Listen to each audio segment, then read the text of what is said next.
اور قرآن پڑھو تو سورہ نازعات کی آیت نمبر 5 ہے، فرمایا فالمدبرات امرا، رب کے فرشتے بھی یہ کام کرتے ہیں، وہ بھی مدبر، یہ بھی مدبر، شرک نہیں ہوا، وہ مدبر، یہ مدبر، وہ خود مدبر، فرشتے اس کی دی ہوئی توفیق سے مدبر۔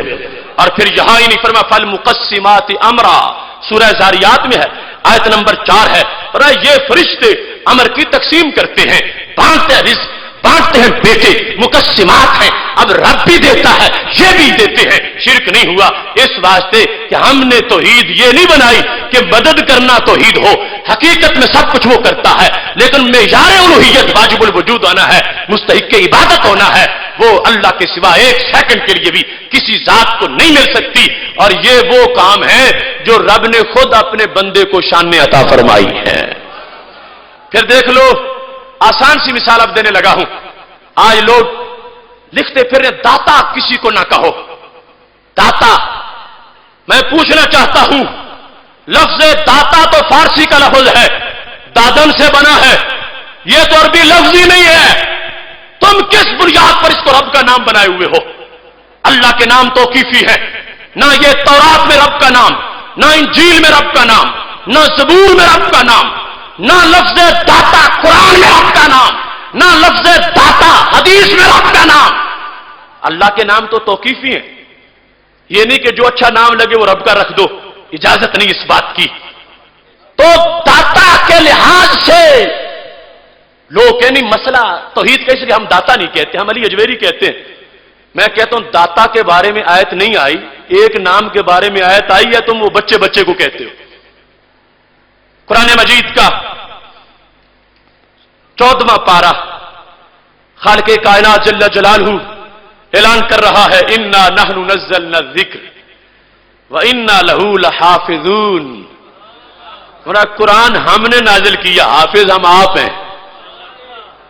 قرآن ہم نے نازل کیا، قرآن ہم نے نازل کیا، اور قرآن کی حفاظت کرنے والے ہم ہیں۔ رب ذوالجلال کا یہ فرمان ہجر میں موجود ہے، اور خالق کائنات کے فرمان کی آیت نمبر 9 ہے، یہ سورہ ہجر کے اندر آیت نمبر 9 اور 14ویں پارے کا آغاز ہے۔ خالق کائنات فرماتا انا نحن نزلنا الذکر وانا لہ لحافظون، قرآن ہم نے نازل کیا، حافظ ہم ہیں۔ اب بولو حافظ کون ہے؟ حافظ کون ہے؟ حافظ کون ہے؟ آخر تک بولو حافظ کون ہے؟ اور اس بندے سے جو داتا صاحب کو داتا کہنے سے روکتا ہے، وہ تو بیٹا کیا ہے کہتا، بیٹا بڑا بھی حافظ ہے، چھوٹا بھی حافظ ہے۔ اب داتا تو قرآن میں نہیں آیا، حافظ تو قرآن میں آئے۔ اللہ کا نام داتا قرآن نے نہیں بتایا، حافظ رب نے خود بتایا ہے۔ اور وہاں تو ایک حافظ نہیں، گلی گلی میں حافظ، اور برکت ہے یہ قرآن کی، چھوٹے چھوٹے حافظ، بڑے بڑے حافظ، گلی گلی میں حافظ، محلے محلے میں حافظ۔ پھر تو مفتی صاحب کو وہاں کوئی کسی طرح کا مروڑ نہیں اٹھتا کہ شرک ہو رہا ہے، گلی محلے میں بندوں کو حافظ کہا جا رہا ہے۔ تو پتا چلا بیماری اندر کچھ اور ہے۔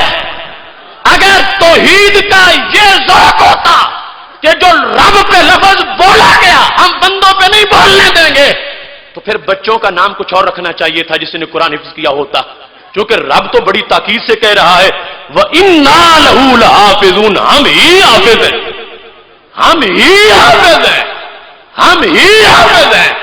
ہی کے باوجود کہتے ہیں بھی، میرا بیٹا بھی حافظ ہے، رب بھی حافظ ہے، یہ بھی حافظ ہے۔ میں سوچ لو، رب بھی داتا ہے، یہ بھی داتا ہے۔ حافظ پر کیا جواب ہے؟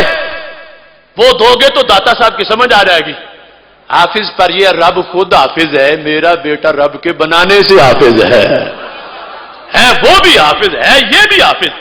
ساتھ کبھی عطائی کا لفظ بھی نہیں بولا کہ کہے حافظ جی عطائی صاحب آ گئے ہیں، ورنہ لوگ عطائی ڈاکٹر سمجھ لیں گے کہ عطائی حافظ صاحب آ گئے ہیں، حافظ ہی کہتے ہیں، عطائی کا لفظ بولتے ہی نہیں، حالانکہ ہے وہ عطائی اللہ کی عطا سے۔ اب دیکھو، ایک نام وہ حافظ کا وہاں موجود ہے اور وہ نام بندوں پہ بولا جا رہا اور اس میں کسی کو کوئی تکلیف نہیں ہے.